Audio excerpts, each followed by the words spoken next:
Test cream खाने से ice cream नहीं मिल जाएगी तुझे। घर चल। आप मुझे आइसक्रीम नहीं दिलाओगे तो मैं घर नहीं आऊंगी। क्या नाटक है ये?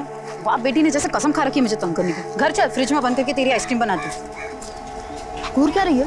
नजर नीचे कर।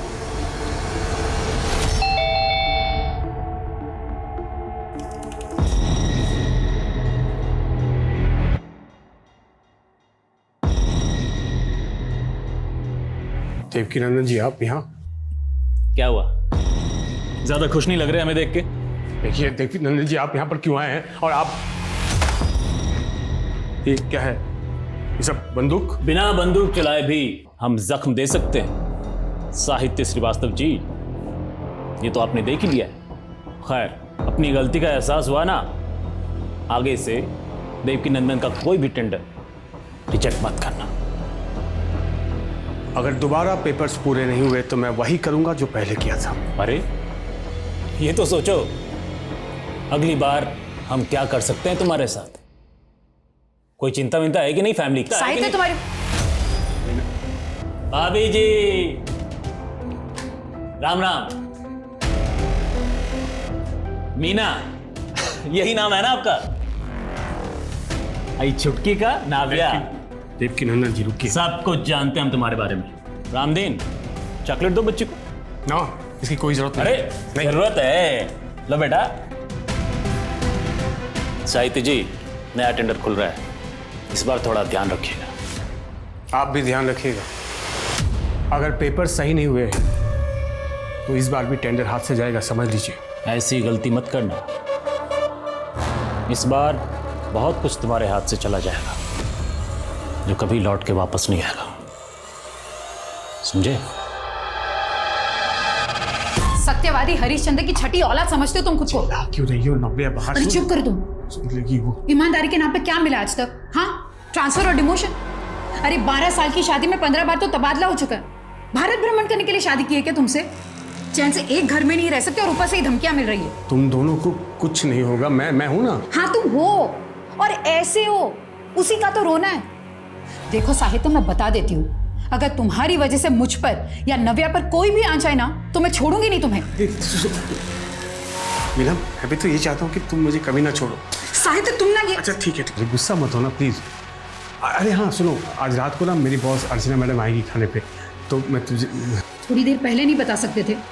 अब आधे दिन में ये घर की सफाई, घर का खाना कैसे करूंगी मैं सब? मैं हूं ना, मैं मदद करूंगा तुम्हारी। चलो चलो, मैं अब करता हूँ। देखो ये लोग कितने तमीज से सब बातें सुन रहे हैं।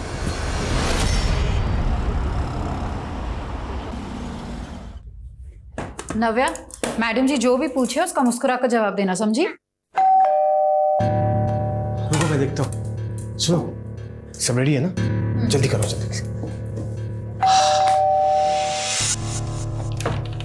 ओह नमस्ते मैडम। नमस्ते। आइए How are you? I am fine madam. आइए। मीना, हमारी मैडम अर्चना। ये मेरी बीवी मीना। क्या हुआ अर्चना जी, अब ऐसे क्यों देख रही हैं? मीनू, मीनू की बच्ची अभी तक याद नहीं आया? जल्दी पहचान, वरना शुक्ला सर से बोल के तुझे पनिशमेंट दिलवाऊंगी। अर्चना तू कैसी है? कितने सालों बाद? Too good, the food is too good. Madam सारा खाना मीनू ने बनाया, बहुत अच्छा खाना बनाती है। मीनू तो हमेशा से होना रही है। साहित्य, तुम्हें पता है ये हमारी क्लास के सबसे ब्राइट स्टूडेंट थी। इनफैक्ट हम सबको लगा था कि ये इंडिया में सेटल होएगी नहीं, अब्रॉड सेटल होगी, है ना मीनू? यही तुम्हारा प्लान था ना? हाँ। तो फिर तुम इस कार्टून साहित्य के चक्कर में कैसे आ गई? साहित्य, आई एम सॉरी, मैं मजाक कर रही हूँ यार, डोंट टेक इट सीरियसली। छोड़ना यार, फिर कभी फुर्सत से बात करेंगे। Done. Next week my house? नहीं होगा अर्चना, कल मायके जा रही हूँ। पापा मुझे और नव्या को लेने आ रहे हैं। मैडम, नेक्स्ट वीक के चक्कर में अभी का डिनर एंजॉय नहीं कर रही आप। लीजिए ना राइस, लीजिए।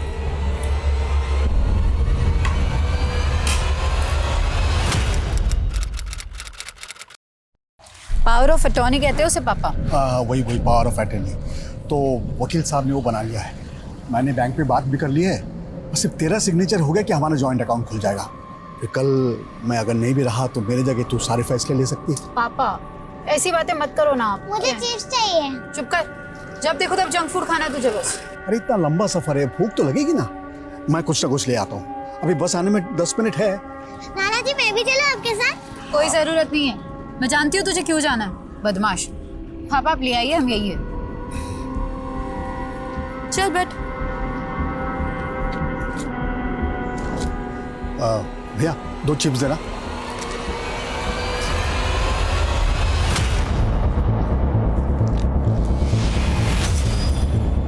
मीना,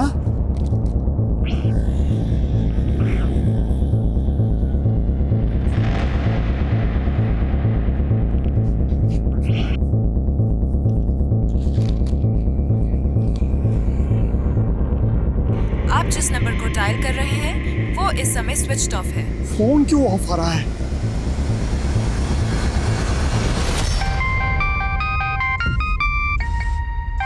हाँ पापा। बेटा वो मीना और नव्या तुम्हारे यहाँ आए हैं क्या? क्या? वो तो आप लोग के साथ गए थे ना, यहाँ क्यों आएंगे? देखिए सर, अभी 24 घंटे भी नहीं हुए, आप लोग थोड़ा और इंतजार कीजिए, हो सकता है सुबह तक वो अपने आप ही आ जाएं। ऐसी बात मत कीजिए सर, देखिए बहुत डर लग रहा है मुझे। देखिए आप लोग बेकार में परेशान हो गए, आपने उसकी सहेलियों से बात की, हो सकता है वो अपनी किसी सहेली के घर पे गई हो। अरे सर पर क्यों जाएगी मेरी बेटी कहीं? दिलशाद मुझे गाड़ी भी के ना जैसे- पूछे। कितने अनाप शनाप चीजें सुनने को मिलती है न्यूज में, मालूम नहीं आपको? मेरे बच्चों के साथ ऐसा कुछ होगा तब कुछ चाहिए नहीं आप। अमित, क्या हुआ? अरे सर देखिए ना सर, ये मेरी बेटी और नातिन का मिसिंग रिपोर्ट नहीं लिख रहे हैं। सर आप देखिए ना सर। सर अभी 24 घंटे भी नहीं हुए। सर सिर्फ 5 मिनट हुए होंगे, मैं कुछ सामान लेने गया, आकर देखा कि दोनों गायब हैं। हमें लगा कहीं वो घर ना पहुंच गई हो, तो हमने जमाई बाबू को फोन किया। पापा वापस क्यों आती बिना? हाँ?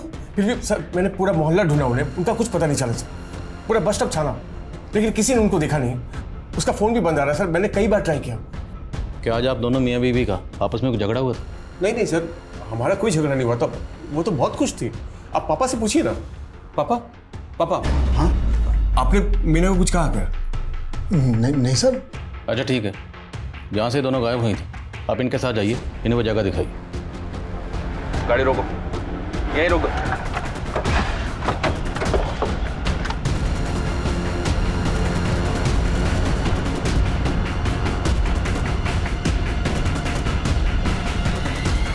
क्यों लेकर आए हो मुझे यहाँ पे? बोलो, मुझे प्यास लगी है, पानी तो दे दो। क्या चाहते हो तुम? क्या चाहिए तुम्हें? पैसे चाहिए क्या? पैसे कहाँ से लाऊं पैसा? एक ऑटो चलाने वाला इतने पैसे का इंतजाम कैसे कर सकता है बेटा? पापा आंटी ने मुझे बोल दिया है कि मैंने 2 दिन में किराया नहीं दिया तो कमरा खाली करना पड़ जाएगा। फीस देने की भी तारीख नजदीक आ रही है, अगर ऐसे रहा तो मेरी तो पढ़ाई छूट जाएगी। मैं पैसे का इंतजाम कर रहा हूँ ना, बस कुछ दिन तुम और संभालो, सब हो जाएगा। ठीक है पापा।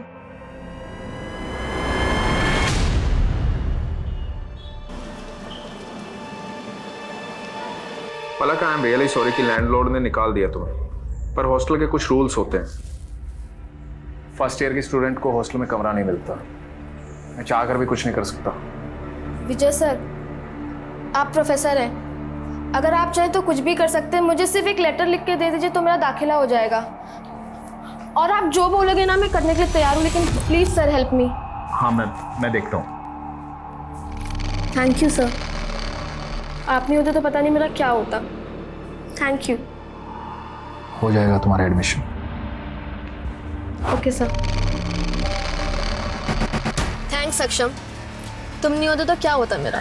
बस क्या पता, तुम्हारे लिए तो मैं कुछ भी खरीद सकता हूँ, किताबें क्या चीज़ है।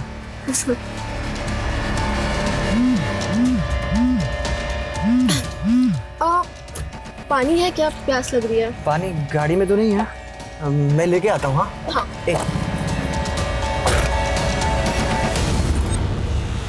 हेलो विजय सर। कैसी हो? वो गिफ्ट कैसा लगा मेरा? बहुत अच्छा, आपका दिया हुआ टॉप पहन के आई हूँ। अच्छा sir, call you at night. या ओके, बाय।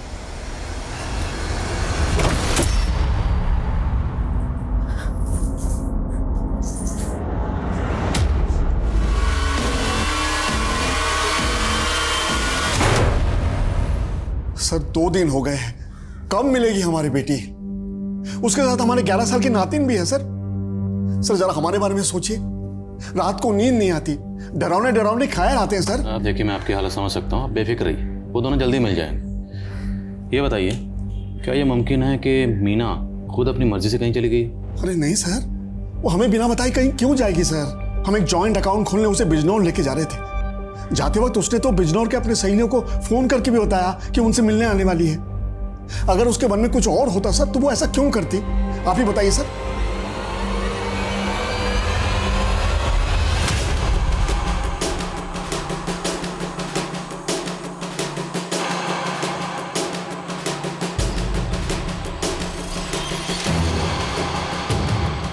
अब साहिद के बारे में क्या बताओ साहब, 15 दिन पहले यहाँ आए रहने के लिए अपनी पत्नी और बेटी के साथ। ये साहित्य की पत्नी मीना, इनका बिहेवियर कैसा था? मीना भाभी बहुत भली थी, लेकिन उनकी बेटी बहुत जिद्दी थी।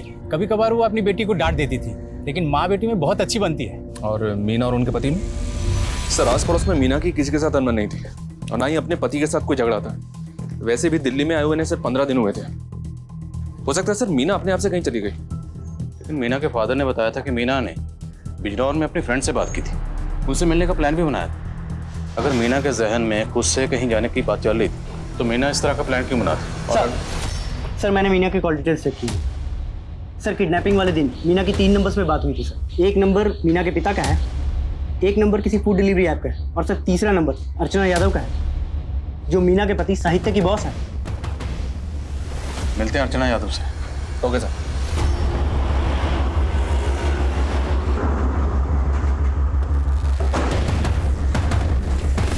वैसे साहित्य काफ़ी सीधा इंसान है। काम के मामले में उससे ज़्यादा सीरियस और ऑनेस्ट इंसान मुझे आज तक कहीं नहीं दिखा।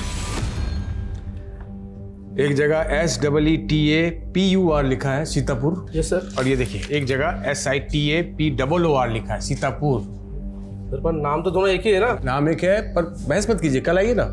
सर ये मेरा एप्लीकेशन। सॉरी सर, 4 बजे तक का वक्त था, यू आर लेट, कल आइए आप। सर ऐसा मत कीजिए, 4 बज के 1 ही मिनट तो हुआ है, मेरा बॉस मुझे नौकरी से निकाल देगा। देखिए सर, मैं कुछ नहीं कर सकता हूँ, रूल्स आर रूल्स, प्लीज़ कल आइए। तब तो साहित्य ने अपने इस रवैये की वजह से, जिस तरह से आप बता रही हैं कि एकदम रूल रेगुलेशन फॉलो करता है, काफ़ी लोगों को नाराज़ किया होगा, काफ़ी लोग उसे नापसंद करते होंगे। जी सर, इनफैक्ट उस पर एक इंक्वायरी भी चल रही है। जब वो लखनऊ में पोस्टेड था तब से। ऐसी इंक्वायरी? किसी ने कंप्लेंट कर दी ईडी को कि इसने रिश्वत ली है। अच्छा, जिस दिन साहित्य की बीवी मीना गायब हुई, मीना ने आपको कॉल किया था, क्या बात हुई थी? वो एक्चुअली अपने सारी फ्रेंड से मिलना चाह रही थी। उसने मुझे भी कन्विंस करने की कोशिश की कि मैं बिजनौर आ जाऊँ, बस यही बात हुई थी। मैम आपको क्या लगता है, साहित्य की वजह से इतने लोगों का काम अटका, टेंडर कैंसिल हुए, क्या उनमें से कोई साहित्य के परिवार के साथ ऐसा कुछ कर सकता है? सो पॉसिबल है। जब वो लखनऊ में पोस्टेड था, हो सकता है उसने दुश्मनी मोल ली हो किसी से और उसी ने ये किया हो। शर्मा सर, लखनऊ जाओ।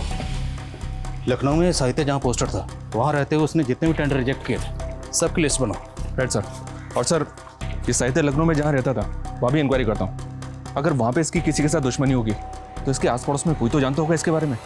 करेक्ट, पता करो sir.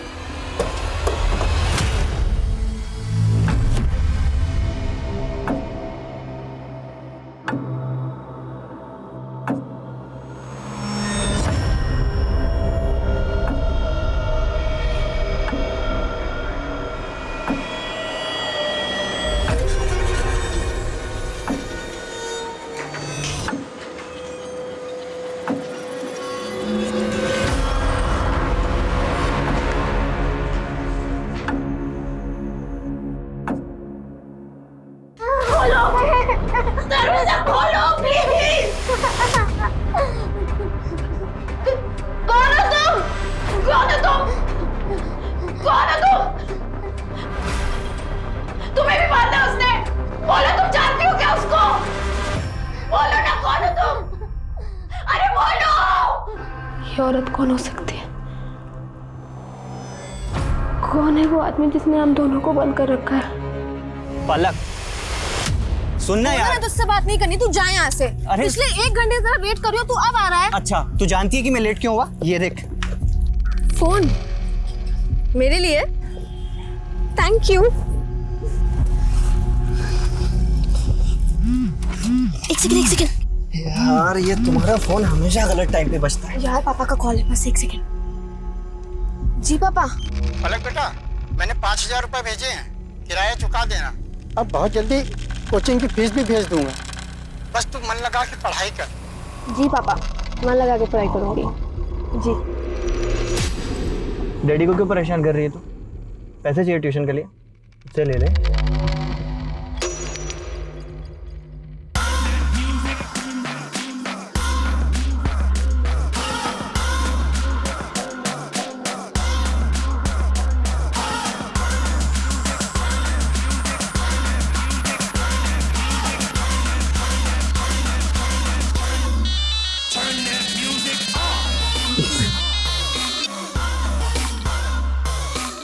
Hey, hi.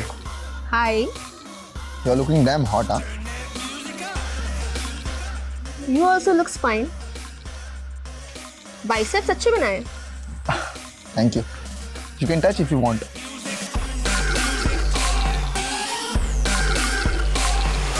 Not bad. Rocky. पलक।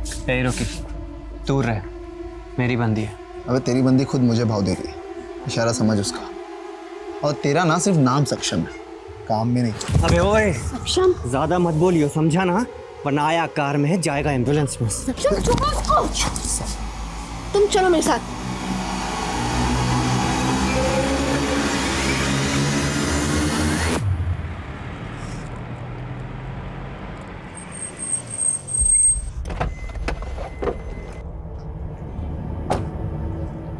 वो रॉकी तो कमीना है, लेकिन तुम्हें उससे चिपकने की क्या जरूरत थी? सक्षम देखो, ऐसा कुछ भी नहीं हुआ है। अभी बहुत रात हो गई, तुम घर जाओ, हम इस टॉपिक पे कल भी बात कर सकते हैं। एंड यू नो ना आई लव यू।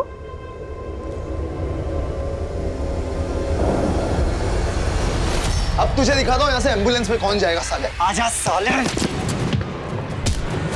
ए, रुको, क्या गुंडागर्दी है ये? बुलाऊं मैं पुलिस को?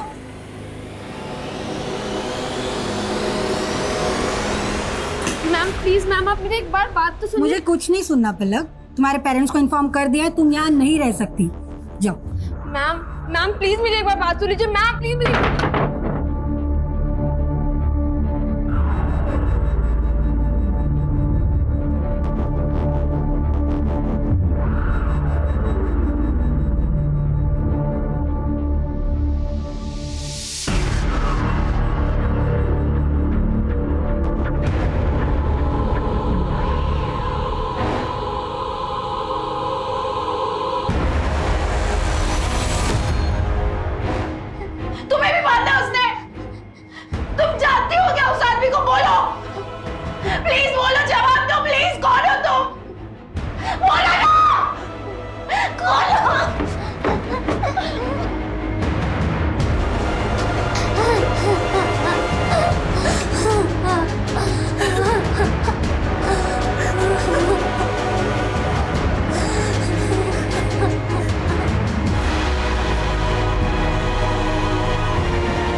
मीना एक बहुत अच्छी औरत है, उसकी मोहल्ले में हर किसी से बनती थी, लेकिन जब से वो घपला हुआ है सब बदल गया है।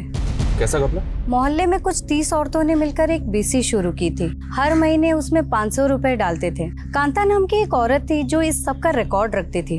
कांता और मीना इन दोनों की आपस में बहुत अच्छी बनती थी। एक दिन कांता गायब हो गई और फिर नंदिनी के पति योगेश ने बहुत बवाल खड़ा किया था। झूठ मत बोल मीना, तू भी मिली हुई है ना उस कांता से? तेरे भरोसे पर अपनी सारी बचत के पैसे जमा किए थे हमने। योगेश भाई, कांता ने धोखा दिया, उसमें मेरी क्या गलती? मेरे पहले से वो यहाँ रहती थी ना, आप सब तो जानते थे उसे। लेकिन तुम लोग गुपचुप तरीके से मिलते थे। कांता के गायब होने से पहले भी तुम उससे मिली थी एक बार। अरे लेकिन उसका मतलब ये तो नहीं कि मतलब कुछ नहीं, हमें हमारे पैसे चाहिए बस। मेरे पास कोई पैसे नहीं है योगेश। पैसे वापस कर मेरे, मुझे नहीं पता। पैसे वापस कर, पैसे वापस कर मेरे, पैसे वापस कर, पैसे वापस कर, मुझे मेरे पैसे वापस कर, मुझे नहीं पता। मेरे पैसे वापस दे, मेरे पैसे वापस दे, पुलिस को पैसे वापस दे, पैसे वापस कर मेरे। ये योगेश रहता कहाँ है? वो सब तो कुछ महीनों पहले दिल्ली शिफ्ट हो गए। ये योगेश दिल्ली में कहाँ रहता है पता है आपको? नहीं, ये तो नहीं पता।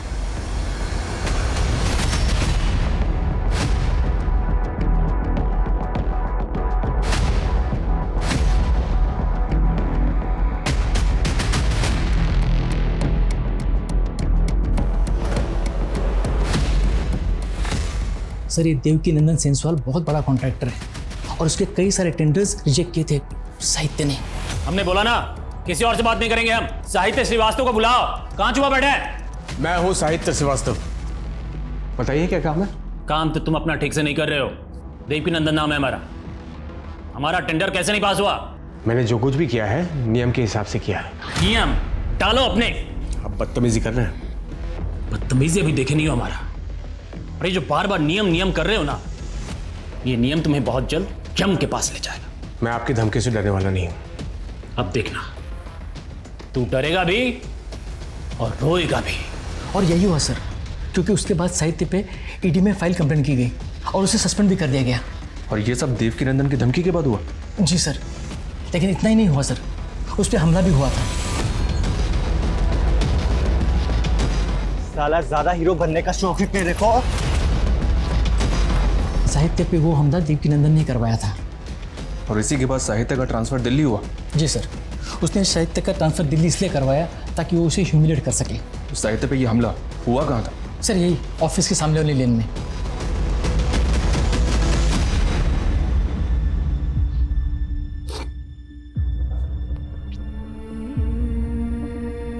मीना, तुम जहां भी हो प्लीज लौट आओ। अगर मुझसे कुछ गलती हो गई हो तो आई एम सॉरी।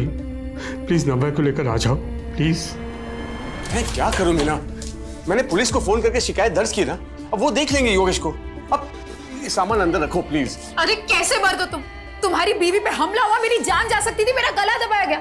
वो तुम्हारा खून नहीं खोला मुझे देखकर। क्या करूं? वो पुलिस का काम है, पुलिस को करने दो। देखो मैं कानून हाथ में नहीं ले सकता। ये सब बंद करो प्लीज, सामान अंदर रखो। जो आदमी अपनी पत्नी की रक्षा नहीं कर सकता, ऐसे पति के साथ मुझे नहीं रहना। चल नव्या। जिद मत करो प्लीज, रुक जाओ। चल नव्या। मीना प्लीज रुक जाओ। मीना प्लीज रुक जाओ। मीना प्लीज वापस आ जाओ नव्या को लेकर। मीना तुम पहले जब भी गई वापस आई, इस बार भी आ जाओ।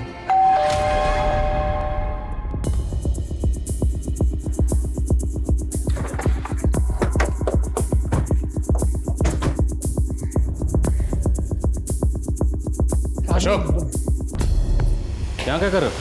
साहब मैंने इनको बुलाया साहब। वो साहित्य है ना हमारा पड़ोसी, उसको कोई अंदर बंदूक रखे हुए था और मैं इधर ही रहता हूँ साहब। उसके चेहरे पे बहुत सारे खून के निशान थे। एक मिनट। अब पहले सांस लीजिए, फिर तफसील से बताइए क्या देखा आपने। साहब मैं सब्जी लेके बाजार से आ रहा था, बाहर एक काले रंग की गाड़ी खड़ी थी, गेट पे गाड़ी लगा दिया। अक्कल नाम की चीज ही नहीं है। अरे फिर मैं ना अंदर साहित्य के घर से टूटने फूटे की आवाज़ सुनी। जब मैं आया तो दरवाजे को धक्का दिया लेकिन दरवाजा खुला नहीं। फिर मैं खिड़की से देखा तो साहित्य को ना कोई बंदूक रखे हुआ था सर पे और उसके चेहरे पे मार के निशान थे। ये देख के डर गया साहब। फिर मैं जाके हवलदार साहब को बुला के लाया। जब मैं आया तो देखा दरवाजे में ताला लगा हुआ और वो काले रंग की गाड़ी भी गायब थी। वो जो काले रंग की गाड़ी थी उसका नंबर याद है आपको? साहब नंबर तो याद नहीं, लेकिन हाँ यूपी का नंबर प्लेट था। इस विंडो से देखा था आपने? हाँ साहब।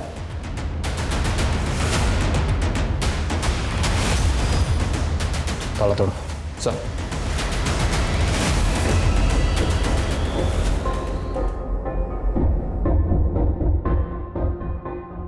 सर इतने खून के धब्बे? साहित्य को बहुत बुरी तरह से पीटा होगा उसने। पहले साहित्य की बीवी और बेटी को गायब किया गया। मुमकिन है ये सब किसी एक ही शख्स का काम हो, पर ऐसा कौन है जो साहित्य और उसके परिवार के पीछे इतनी बुरी तरह से पड़ा हुआ? साहित्य के गायब हो जाने से ये गुत्थी और ज्यादा उलझ गई थी।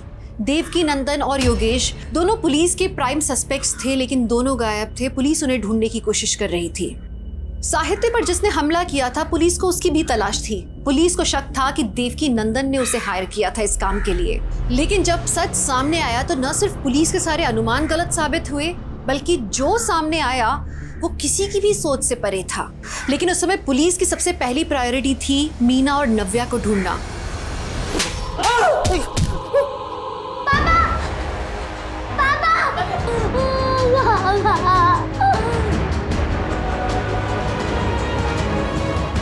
रीना, ये पलक है जिसके बारे में बात कर रहा था।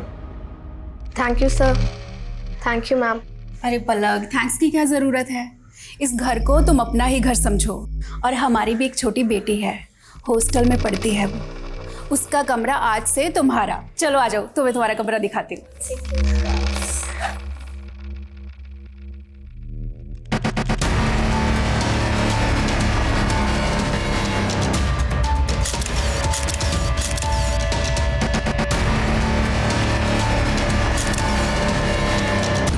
मुझे कुछ पैसे चाहिए थे, शॉपिंग करनी है, देना जरा। यार इस महीने बहुत खर्चा हो गया, नेक्स्ट मंथ। तुम ना हर महीने ऐसे ही करते हो, इस बार तो मैं खर्चा कर देती हूँ और मंथली खर्चे के साथ मुझे मेरे पैसे वापस चाहिए। हाँ हाँ ठीक है, ले लेना। विजय सर 2000 रुपये ले रही हूँ, ज़रूरत है मुझे। Thank you. पलक, ये लास्ट टाइम है, इसके बाद ये सब नहीं होना चाहिए। ओह अच्छा, फोटोज भूल गए क्या आप सर? देखा, तो आपकी ज़रूरत पूरी हो रही है मुझसे और मेरी ज़रूरत पूरी हो रही है आपसे। तो अगली बार कुछ बोलने से पहले सोच लीजिएगा कि कहीं ये फोटोज मैंने आपकी वाइफ और बेटी को दिखा। नहीं औकात मेरे जान से मार दूंगा। विजय सर, क्या कर रहे हो? छोड़ मुझे। विजय, क्या कर रहा है ये तू? मैंने कुछ नहीं किया, ये पकड़ के खींची मुझे वहाँ। नौटंकी बहुत बड़ी। ये इतने दिनों से मुझे ब्लैकमेल करके मेरे साथ गलत काम कर रहे थे। मेरे पास फोटोज है और जब आज मैंने उनके साथ ये सब करने के लिए मना किया तो रहने का ठिकाना दे। घटिया आदमी। छोड़ूंगा नहीं तुझे।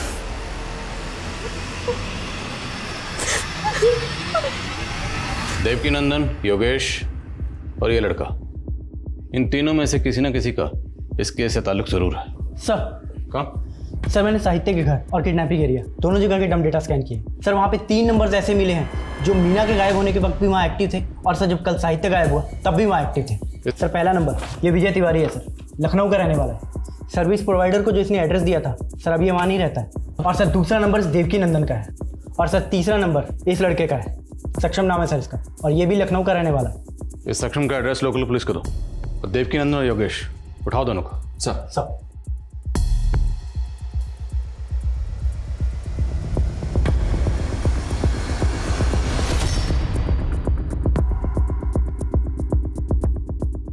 आपके लोगों ने खामखा उठा लिया हमें, ये इत्तेफाक की बात है। हमारी बहन उसी इलाके में रहती है जहां साहित्य रहता है, और जिस दिन की आप बात कर रहे हैं उस दिन तो हम साहित्य के घर गए भी नहीं थे, हम तो अपनी बहन के घर में थे। हाँ, उससे कुछ दिन पहले हम साहित्य के घर जरूर गए थे थोड़ी मस्खरी करने, लेकिन उसको या उसके परिवार को नुकसान पहुंचाने का हमारा कोई इरादा नहीं था। हमारा बदला उसके साथ उसी दिन पूरा हो गया था जब हमने उसका ट्रांसफ़र लखनऊ से दिल्ली कराया था। अब हम बिना कारण उसको या उसके परिवार को क्यों उठवाएंगे? जब बिना कारण तुम उसे धमकाने के लिए गुंडे भेज सकते हो तो किडनैप भी करवा सकते हो। सक्षम को भेजा था ना उसे धमकाने के लिए। कौन सक्षम? कौन है ये लड़का? कसम से हम पहली बार देख रहे हैं इसको। जब तक सच नहीं बोलोगे हमें तुम बार बार देखोगे। दिखाओ जरा से। साहब मुझे तो पता भी नहीं था कि साहित्य और मीना दिल्ली में है, और गुस्सा तो मीना को लेकर था साहब। मैं उसकी बेटी को क्यों उठाऊंगा साहब? इसको ही भेजा था ना तूने साहित्य को पीटने के लिए? नहीं साहब, मैं इसे नहीं जानता साहब। तोड़े से। सर ये योगेश और देवकीनंदन दोनों एक ही बात पर अड़े हुए हैं, कुछ नहीं बोल रहे। सर एक कॉमन लिंक मिला है सर, साहित्य के मोहल्ले की एंट्रेंस में एक सीसीटीवी है सर। जिस दिन साहित्य गायब हुआ था उस दिन वहाँ पे एक ब्लैक कलर की कार को स्पॉट किया गया था, ये देखिए सर। और सर सेम कार को उस बस स्टॉप पे भी स्पॉट किया गया था जहाँ से मीना गायब हुई थी। सर मैंने नेबर से क्रॉस वेरीफाई किया, ये वही कार है जो साहित्य के घर के बाहर खड़ी थी। सर ये उस कार के ओनर की डिटेल्स हैं। यूपी का नंबर और विजय तिवारी के नाम पर रजिस्टर्ड है। विजय तिवारी? एक मिनट सर, साहित्य के एरिया में जो 3 नंबर एक्टिव थे उसमें 1 नंबर विजय तिवारी का था। लखनऊ पुलिस की मदद लो, ये विजय तिवारी इस खेल का मास्टरमाइंड हो सकता है। सर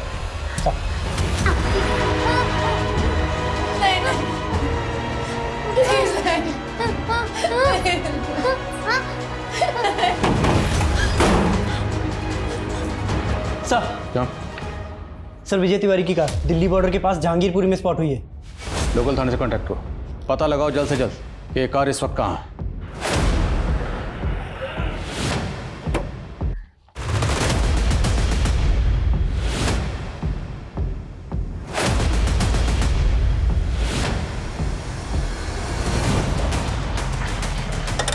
जय सर।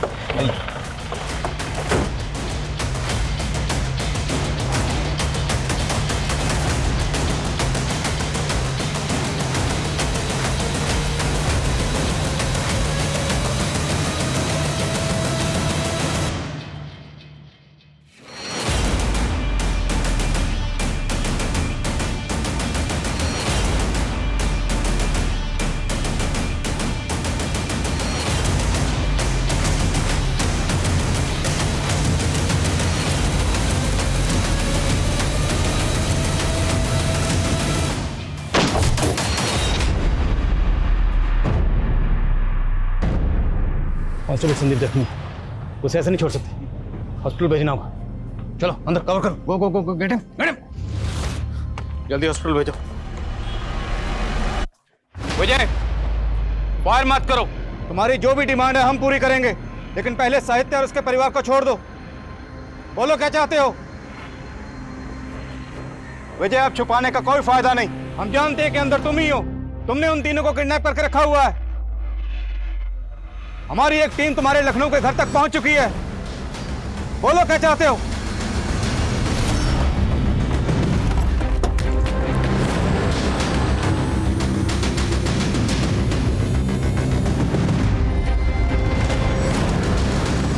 अच्छा किया आप लोग आ गए, मैं आप ही को फोन करने वाला था। कल से बहुत बदबू आ रही है यहाँ। कौन कौन रहता है यहाँ पर? विजय तिवारी जी और उनकी वाइफ। भाभी जी तो बहुत दिन से दिखाई नहीं दी, और विजय जी भी गायब हैं। विजय, मुझसे बात करो, अपनी डिमांड बताओ, लेकिन पहले साहित्य और उसके परिवार को छोड़ दो। विजय, बोलो क्या चाहते हो तुम? Talk to me.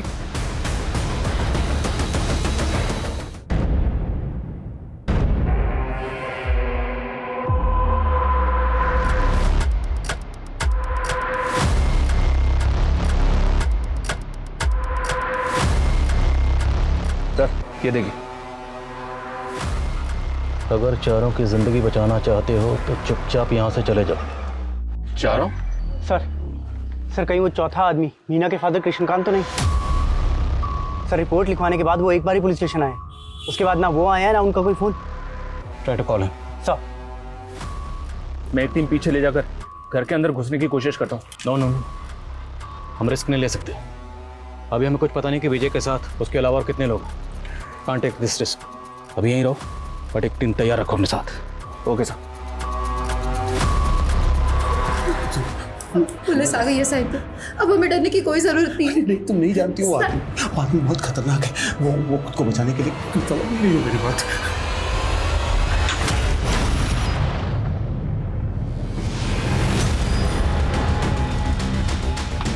सर, हम गलत सोच रहे थे।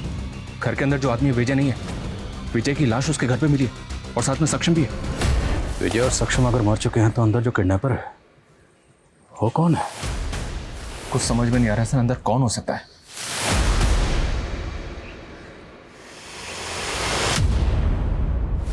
ऐसा Sure.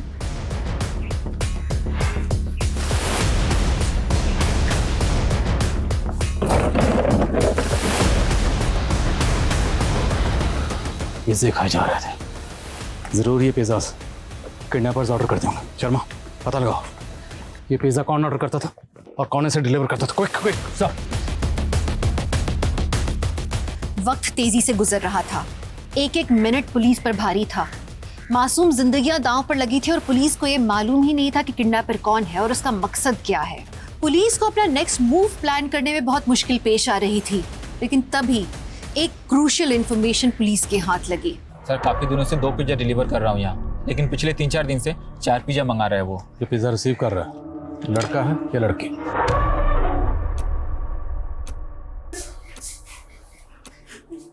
नव्या, चुप रहना, यही रहना, ठीक है?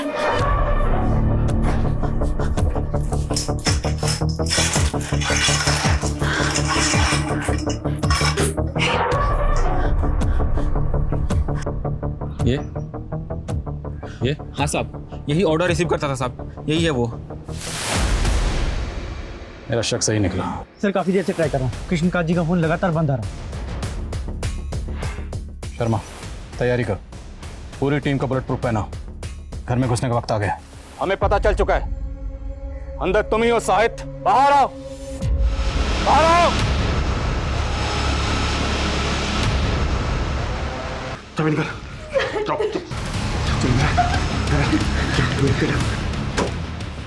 साहित्य, चुप क्यों हो? बोलो क्या चाहते हो तुम? इंस्पेक्टर, बताओ किसे मारो देखना चाहते हो, बताओ। और किस किस को मारोगे? देखो हमें सब पता चल चुका है, सक्षम और विजय को तुमने मारा।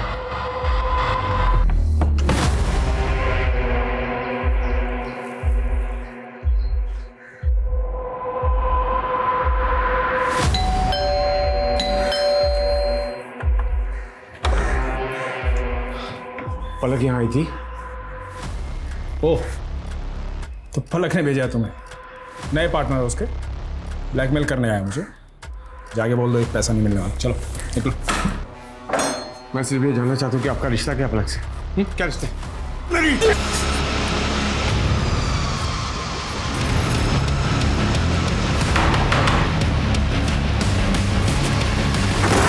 दीदी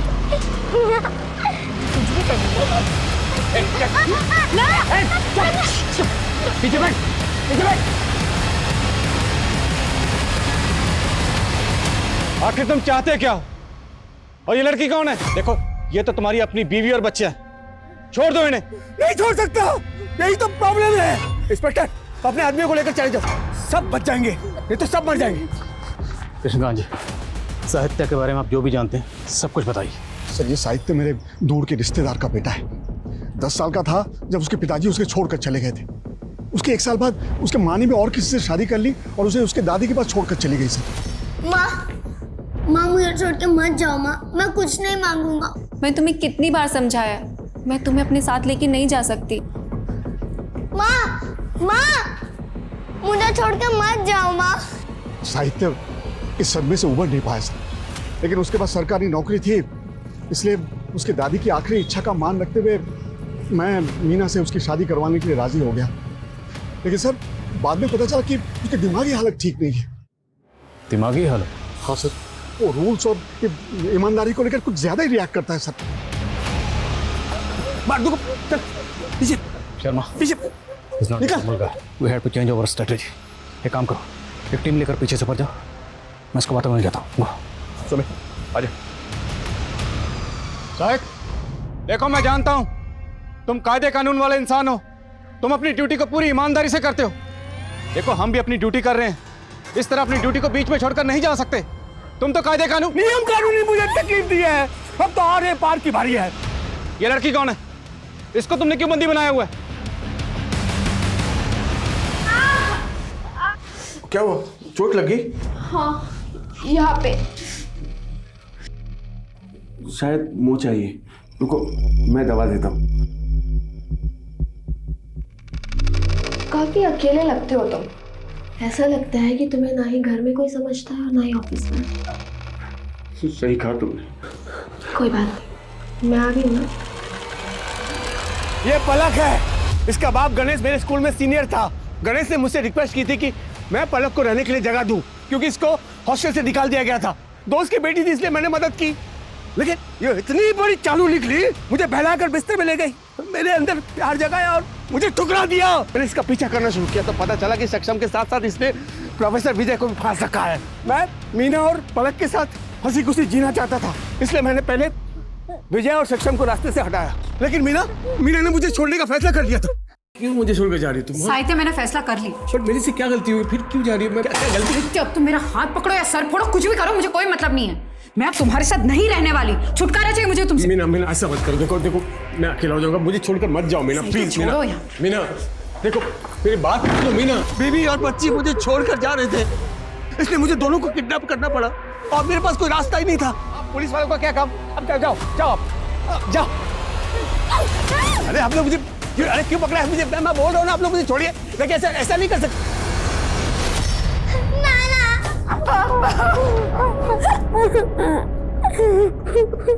साहित्य इस वक्त जुडिशियल कस्टडी में है और पुलिस जल्दी ही उसके खिलाफ चार्जशीट फाइल करेगी। साहित्य को पता लग गया था कि मीना उसे छोड़कर जाने वाली थी और पलक ने भी उसके साथ रहने के लिए इनकार कर दिया था। साहित्य मीना और पलक को अपना बनाकर रखना चाहता था और अपनी इस नामुमकिन सी ख्वाहिश को पूरा करने के लिए जो उसने रास्ता अपनाया वो न सिर्फ अनैतिक था बल्कि अमानवीय भी था।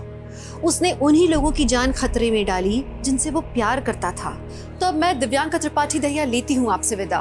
फिर मिलूंगी एक और हैरत अंगेज करने वाली कहानी के साथ। आप देखते रहिए क्राइम पेट्रोल सतर्क। जय हिंद।